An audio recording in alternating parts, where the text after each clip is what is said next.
Bonjour Aurélien Bigot. Bonjour Éric Dupin. Vous êtes chercheur sur la transition énergétique des transports. En quoi cela consiste-t-il exactement? Quelle est votre mission? Alors moi j'ai réalisé une thèse fin 2020 sur la transition énergétique des transports en France pour voir comment on pouvait atteindre nos objectifs climatiques, notamment en France. Regarder quels sont les leviers qu'on peut actionner pour réussir à réduire nos émissions. Et puis j'ai travaillé un petit peu plus d'un an à l'ADEME aussi sur les scénarios de prospective qui s'appelait Transition 2050. Et puis désormais je suis à mon compte et toujours associé à une chaire qui s'appelle la chaire Énergie et Prospérité pour continuer aussi mes travaux de recherche. D'accord, donc vous êtes chercheur indépendant. C'est ça. Vous avez contribué récemment, et c'est le sujet de notre podcast d'aujourd'hui, à une étude du GETUM. Alors, je ne sais pas si on dit GETUM, GETUM. En tout cas, c'est c'est l'acronyme du groupement des études transport urbain moderne. De quoi s'agit-il exactement ? Alors c'est le groupement en fait qui publie la revue Transport urbain. Donc c'est une revue qui est publiée tous les trimestres, où ça dépend un petit peu des sujets qu'il y a, et on a eu une opportunité, notamment avec le chercheur Frédéric Errand qui fait partie du comité de rédaction, de faire une revue en particulier sur le thème des véhicules intermédiaires, donc entre le vélo et la voiture, sujet qu'on a souhaité creuser et on a pu avoir cette opportunité de faire un dossier dans cette revue, donc d'une 40aine de pages, pour creuser ce sujet. D'accord, donc alors justement c'est le sujet. Vous venez de publier dans le dernier numéro de cette revue un dossier consacré aux véhicules intermédiaires. Alors les véhicules intermédiaires, on a une petite idée, mais de quoi s'agit-il exactement ? Oui, alors c'est véhicules intermédiaires déjà entre le vélo et la voiture, donc c'est toujours un peu en comparaison finalement à ces deux modes qu'on peut essayer de situer ces véhicules-là, et c'est du coup entre le vélo classique et la voiture. En gros, on compte dans les véhicules intermédiaires les véhicules qui sont inférieurs à 600 kg, donc ça part disons du vélo à assistance électrique, du vélo cargo aussi, donc c'est par rapport au vélo, disons, ça ajoute un peu des nouvelles fonctionnalités, soit une assistance pour aller un peu plus vite. Ça peut être des speed pedelecs aussi, ou des pedelecs qui vont jusqu'à 45 km/h en termes d'assistance. Donc là, ils rentrent dans la catégorie aussi cyclomoteur. Ça peut être des véhicules qu'on connaît plus ou moins, par exemple les vélos pliants, les tandems, on les met aussi là-dedans. Ça peut être des véhicules qui commencent à se rapprocher un petit peu plus de la voiture, typiquement les vélos mobiles. D'ailleurs, le nom l'indique, c'est entre vélo et automobile. Et là, ça va être des vélos couchés carénés, donc qui ont une carrosserie qui du coup se rapproche par cet aspect-là de la voiture. Ils sont du coup protégés des intempéries, ils sont plus aérodynamiques aussi. En version un peu plus surélevée, il y a aussi les vélos-voitures. Donc là, ça commence vraiment à ressembler à une forme de voiture, mais en version vraiment très légère, donc inférieure à 100 kg, avec un pédalage à l'intérieur du véhicule. Et puis après, sinon, vraiment les véhicules qui se rapprochent le plus de la voiture, donc ça va être finalement, on allège énormément la voiture, ça va être là, cette fois-ci, les mini-voitures, les voiturettes, les micro-voitures. Donc ça va être dans celles qu'on connaît déjà aujourd'hui le plus, typiquement la Citroën Ami, la Renault Twizy, qui font partie de ces véhicules aussi. Alors pour résumer un petit peu l'objet de ce dossier spécial, en fait, c'est le titre du dossier, c'est l'avenir des véhicules intermédiaires. Ça veut dire que effectivement, on est sur un marché probablement prometteur en développement. On en a parlé nous d'ailleurs sur Automobile Propre à plusieurs reprises. Ouais. On continue à en parler, notamment par le prisme des petites voitures électriques, ce qu'on appelle les microcars. Dans ce dossier, vous faites le constat d'un trou noir, je mets des guillemets, l'expression est de moi, dans les mobilités électriques entre les vélos à assistance électrique et les microcars justement de type Twizy ou Ami. Et c'est là que vous placez donc ces fameux véhicules intermédiaires, puisqu'on parle bien toujours de véhicules électriques. Oui, c'est ça. Alors, ça va être des véhicules en général, en effet, électriques quand il y a une motorisation autre que le pédalage. Après, ça peut être, pour certains d'entre eux, il peut y avoir des vélos cargo qui n'ont pas d'assistance, donc qui sont pas forcément électriques, etc. Mais c'est vrai que la majorité d'entre eux, en tout cas, quand il y a une motorisation, c'est bien évidemment une motorisation électrique. Et c'est vrai que l'arrivée de l'électrique change pas mal la donne de ce point de vue-là, parce que c'est vrai qu'avec le moteur thermique adapté à des petits véhicules, ils sont assez peu efficaces, alors que là, l'électrique s'adapte très bien sur des véhicules légers, d'où aussi le potentiel qu'il y a avec l'arrivée de l'électrique pour développer des véhicules plus légers, y compris des véhicules aujourd'hui du coup qu'on connaît encore assez peu, qui soit sont pas du tout développés ou qui sont encore à l'état de prototype pour certains d'entre eux, et pour lesquels en effet tout reste encore à faire. Il y a un potentiel qui est important, mais après qui reste à vérifier. Il faut encore développer les choses et voir comment les citoyens, les usagers aussi s'approprient ce genre de véhicules et peuvent y trouver aussi leur intérêt. Dans ce dossier, vous commencez en introduction par ces mots que je cite. Nos voitures sont devenues obèses, leur poids a augmenté de 60% depuis les années 60. Près de la moitié des automobiles vendues aujourd'hui sont des SUV suréquipés, peu aérodynamiques et lourds. Les véhicules électriques qui se vendent le mieux sont aussi les plus pesants. Vous pensez que l'automobile s'est engagée sur une mauvaise voie ces dernières années ? En tout cas, sur la tendance du poids, c'est vrai que ça dépend des enjeux sur lesquels on va regarder la tendance, mais il y a des tendances qui sont assez défavorables, typiquement sur les consommations d'énergie, sur les émissions de CO2 aussi. Quand on regarde nos objectifs climatiques et qu'on regarde comment on peut atteindre nos objectifs, notamment à court terme, dans ce qui était prévu dans la stratégie nationale bas carbone, actuellement, on prend énormément de retard, notamment parce que les véhicules qu'on vend sont pas assez sobres. En gros, il devait y avoir vraiment une forte baisse des consommations d'énergie des véhicules neufs qui était prévue dans cette stratégie sur les dernières années.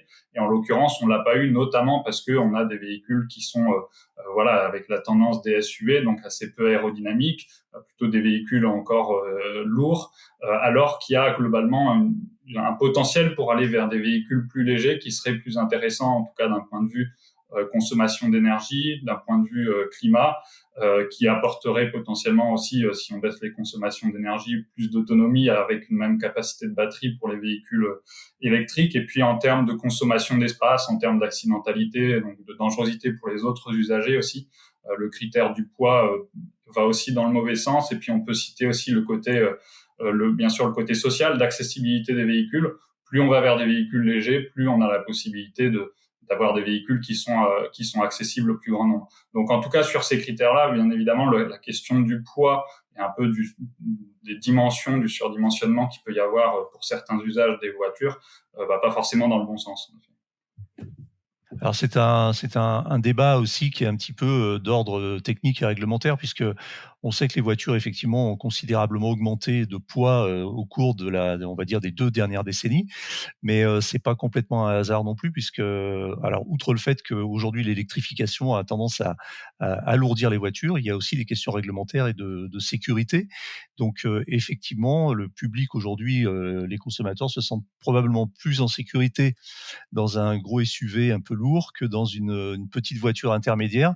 Alors, par exemple, quand on parle de voiture intermédiaire, là, on a bien cerné le sujet, mais typiquement, par exemple, une Citroën Ami ou une Renault Twizy ne font pas vraiment partie de cette catégorie pour vous, puisque l'intermédiaire, c'est vraiment en dessous, c'est-à-dire c'est juste au-dessus du vélo à assistance électrique et justement juste en dessous, entre guillemets, de cette Citroën Ami, par exemple. Non, si en fait on les compte, en gros, c'est dans les D'accord. premiers qu'on compte depuis la voiture, disons quand on va de la voiture vers ces véhicules intermédiaires, les premiers qu'on considère, c'est justement la Citroën Ami, la Renault Twizy qui en font partie. En gros, on considère ceux qui sont en dessous de Très 600 bien. kilos, donc ça en fait partie en effet.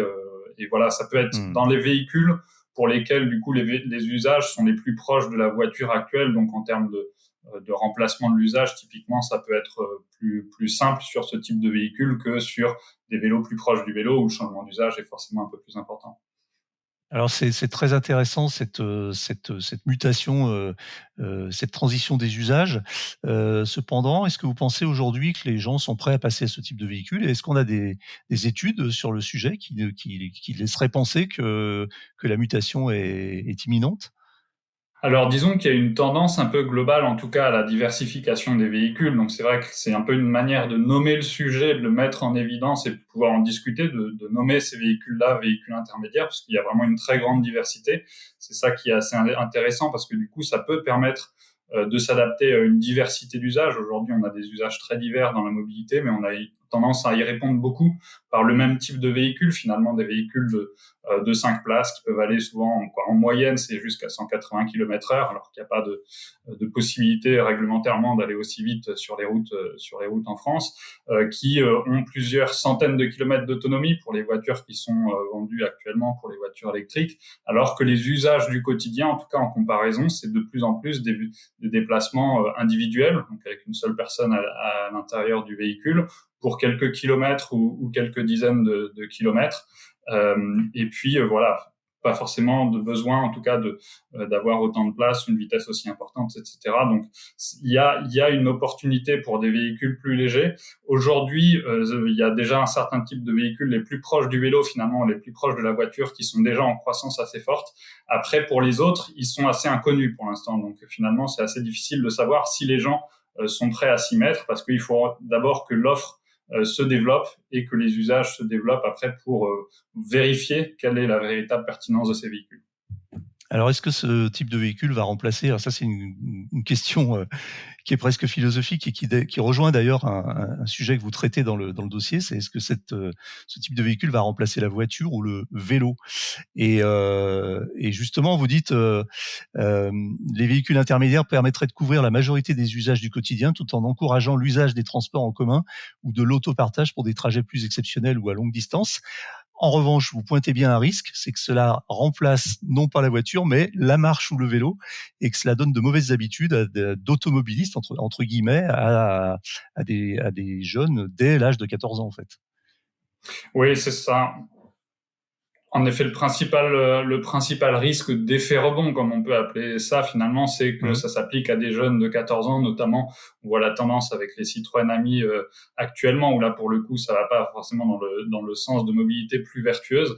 Après, en fait, aujourd'hui, on a une telle prédominance de la voiture dans la mobilité que quelque part, il y a moins de risques d'effet rebond que de potentialité de passer de la voiture à ce type de mobilité-là, qui du coup sont plus sobres en termes de consommation d'énergie, en termes de consommation de ressources. Il suffit de voir la capacité de batterie des différents types de véhicules. Par exemple, quand on passe à la Citroën Ami ou la Renault Twizy, en gros, c'est une capacité de batterie de l'ordre de 10 fois moins élevée qu'une Renault Zoé, par exemple. Donc, ça veut dire qu'en termes de consommation de ressources, de métaux critiques, etc., on est sur ce même ordre de grandeur. Donc, il y a un véritable intérêt à aller vers ces véhicules plus sobres et en termes de coût aussi à l'achat. Mais voilà, c'est vrai que pour l'instant, les usages, il faudra voir dans l'évolution comment les usages se développent. Et c'est vrai que pour l'instant, c'est un peu tôt pour vraiment avoir des retours d'expérience sur ce volet-là.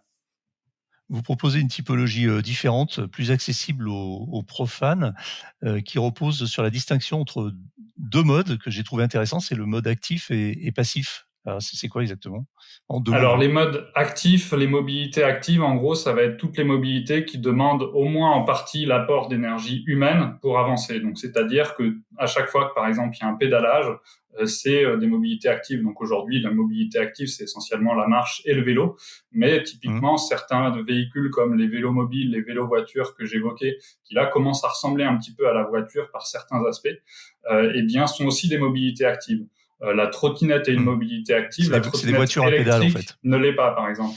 Donc oui, c'est ça. Quand il y a un apport d'énergie humaine, en tout cas, c'est une mobilité active. Et là où c'est vraiment intéressant, c'est qu'il y a un apport pour la santé très important, dans le sens où on a des modes de vie, des mobilités beaucoup trop sédentaires, beaucoup trop d'inactivité physique. Et ça a des impacts importants sur notre santé. Alors, je me pose la question, depuis que je m'intéresse à ce type de véhicule, j'ai même eu l'occasion d'essayer je ne sais pas comment ça s'appelle, une espèce de vélo à 4 roues avec une carrosserie très profilée sur un Bah, ça doit être salon un vélo belge. mobile, je pense. Ouais, j'ai trouvé ça vraiment très, très bien, très intéressant. J'ai noté d'ailleurs dans votre rapport que par rapport à un vélo classique ou un vélo électrique classique, on a un gain de 50% en aérodynamique, ce qui me paraît énorme, qui compense le surpoids parce que ce sont des machines qui pèsent quand même jusqu'à facilement 40 kilos, voire plus. Est-ce qu'il n'y a pas des problèmes, des contraintes et des problématiques d'occupation de l'espace public avec ces engins? À chaque fois que j'en vois un, je me pose la question, ou quand je vois des vélos cargo, comment, puisque c'est des usages urbains, donc des gens qui habitent souvent en habitat collectif, en immeuble, où est-ce qu'ils les garent? Comment on les gare? Est-ce qu'un jour on va pas avoir un problème d'occupation de l'espace, des trottoirs, et cetera, avec ce type d'engin qui pour certains prennent presque l'encombrement d'une voiture, ou pas tout à fait, mais en tout cas en longueur et parfois en largeur. Donc, on en fait quoi finalement? On les gare où? Ouais, c'est vrai que cette problématique-là, ça va beaucoup dépendre de ce que ça remplace. Si en comparaison du vélo, ça peut être des véhicules en effet plus encombrants, en comparaison de la voiture, en général, ils sont bien moins quand même. Euh, mais après, en effet, il va y avoir des problématiques de savoir où les garer, mais c'est une des questions, en fait, nous, ce qu'on a tendance à montrer aussi, c'est que finalement, c'est pas forcément dans les villes que ces véhicules-là vont le plus se développer, mais plutôt, D'accord. en tout cas, là où est leur principal intérêt en termes de transition énergétique, transition écologique, ça va être finalement plutôt dans les zones de moyenne densité ou de faible densité, là où la dépendance à l'automobile est importante, et là où il y a un intérêt potentiellement à accélérer le vélo typiquement. Parce que sinon, dans les villes, par exemple, le vélo classique ou le vélo assistance électrique a une vitesse suffisante pour faire des trajets en ville. Avoir un vélo mobile qui permet assez facilement de faire du 35, du 40 km/h que pour le coup avec le pédalage, donc sans assistance électrique. Donc c'est vraiment le véhicule à propulsion humaine le plus rapide qu'on connaisse au monde. Et bien en fait ça va plutôt avoir un intérêt dans des zones de moyenne densité, de faible densité, là où il y a un intérêt à aller plus vite, à s'insérer un peu mieux dans la circulation automobile, alors que ce type de véhicule-là, qui en plus est vraiment très bas, en zone urbaine, ça va avoir un côté un petit peu plus dangereux en termes de visibilité, et puis surtout, avancer à 35-40 km/h sur une piste cyclable en ville, là, ça devient trop dangereux, et c'est pas vraiment très utile d'accélérer à ce point-là ce genre de véhicule dans des zones vraiment urbaines, déjà congestionnées, etc. Ouais, donc en fait, on va avoir quand même, on va se trouver face à un problème, de transition parce que si le public adopte progressivement ce type de mobilité, il va falloir cohabiter entre les vélos, les voitures, les véhicules intermédiaires. Alors le véhicule intermédiaire, comme vous le disiez, s'il va à plus de 25 km/h, il est banni des pistes cyclables normalement. Mais est-ce qu'il a Il y a réellement des sa place questions sur la là-dessus, ouais. chaussée? Parce que typiquement, un vélo mobile est un vélo Ouais, légalement, donc il peut aller sur des pistes cyclables. Par contre, par exemple, ouais, un speed pedelec que j'évoquais tout à l'heure, ouais. qui est dans la catégorie des cyclomoteurs, ne peut pas y aller. Donc il va y avoir des questions de Mmh. clarification, en effet, de l'usage de l'espace public, de clarification des fois en termes de réglementation, en termes d'homologation de différents types de véhicules aussi, pour réussir à bien différencier, par exemple, à quel endroit roule tel ou tel type de véhicule, et puis voilà, quelles sont les règles qui s'appliquent à ces différents types de véhicules. Mais en tout cas, comme en effet, de toute façon, il y a aujourd'hui cette diversification qui est très forte, il va falloir en effet se poser les questions et puis trancher certains débats qu'il peut y avoir sur ce type de questions. Alors c'est vrai qu'il y a déjà alors on sait que les politiques, se sont penchés sur le sujet, ont commencé bien on fait plus que commencer, on réglementé déjà la question. On a au moins 7 catégories aujourd'hui de la L1E à la L7E. Alors on va pas rentrer dans le détail, Ouais. mais effectivement, bon, on voit que le sujet est déjà bien appréhendé, mais qu'il y a encore de la place pour peut-être d'autres catégories comme vous le préconisiez. Pour finir, justement, concernant les constructeurs, alors, bon, on en a certains qui se penchent sur le sujet, comme, on a Citroën avec l'Ami, on en a parlé, la Renault Twizy. En gros, c'est pratiquement les 2 seuls gros constructeurs grands constructeurs historiques, grands industriels qui se sont intéressés au sujet. Après, j'ai l'impression que c'est plutôt un sujet de start-up. Non, c'est des petites boîtes qui font ça. On a La Bagnole en France là qui fait ça, et puis d'autres start-up en France, en Europe, en Norvège, et cetera. Donc ça veut dire que ça n'intéresse pas les grands constructeurs? Pour l'instant, en effet, assez peu. Alors, il y a ceux qui sont, il y a la Renault Twizy, la Citroën Ami, la Mobilize Duo qui va arriver, etc. Donc, il y a des véhicules de ce type-là qui sont quand même faits par des grands constructeurs, mais ça va être finalement les plus lourds, en tout cas les véhicules intermédiaires les plus proches de la voiture pour l'instant qui peuvent être en partie développés par ces constructeurs. Il y a beaucoup de startups, en effet, qui se développent sur ce domaine-là. Après, toute la question, c'est à quel point elles vont réussir à passer à l'échelle, à quel point elles vont réussir à sortir des prototypes pour passer aux véhicules de série, puis à une échelle d'industrialisation. D'autant plus qu'actuellement, d'un point de vue social, notamment, il me semble y avoir vraiment une problématique d'accès aux véhicules de manière générale, parce que il y a le marché du neuf, le marché de l'occasion qui sont en très forte hausse. On sait qu'à l'achat, l'électrique est plus cher. Après, on rembourse ça sur l'usage. Mais en tout cas, il y a une problématique de réussir à diffuser des véhicules électriques qui sont accessibles. Et il y a un vrai sujet, selon moi, de réussir à faire passer à l'échelle des véhicules de ce type-là qui peuvent répondre au moins à une partie des usages, pas à tous. Ça remplacera pas la voiture sur tous ces usages. Il y a en tout cas toute une partie des usages et des personnes qui pourraient être intéressées pour passer à la mobilité électrique avec ce genre de petits véhicules assez sobres. Et il y a voilà vraiment un sujet de faire en sorte que industriellement il y ait un passage à l'échelle là-dessus. OK, Aurélien Bigot, j'ai une dernière question pour vous que je pose à peu près à tous mes interlocuteurs. Alors elle est un petit peu adaptée à notre cas d'aujourd'hui. Est-ce que vous utilisez vous-même ce type de véhicule à titre personnel? Alors moi, j'utilise beaucoup un vélo pliant qu'on a mis dans cette catégorie aussi des Oui? véhicules intermédiaires entre le vélo et la voiture, qui là permet d'aller sur des plus longues distances via l'intermodalité qui est facilitée notamment avec les transports en commun. Donc j'utilise ça. Après, j'aurais aujourd'hui pas d'autres besoins pour aller vers d'autres types de véhicules intermédiaires, mais en tout cas, c'est quelque chose qui me tente bien de tester certains de ces véhicules qu'on connaît pas encore et qui sont en plein développement.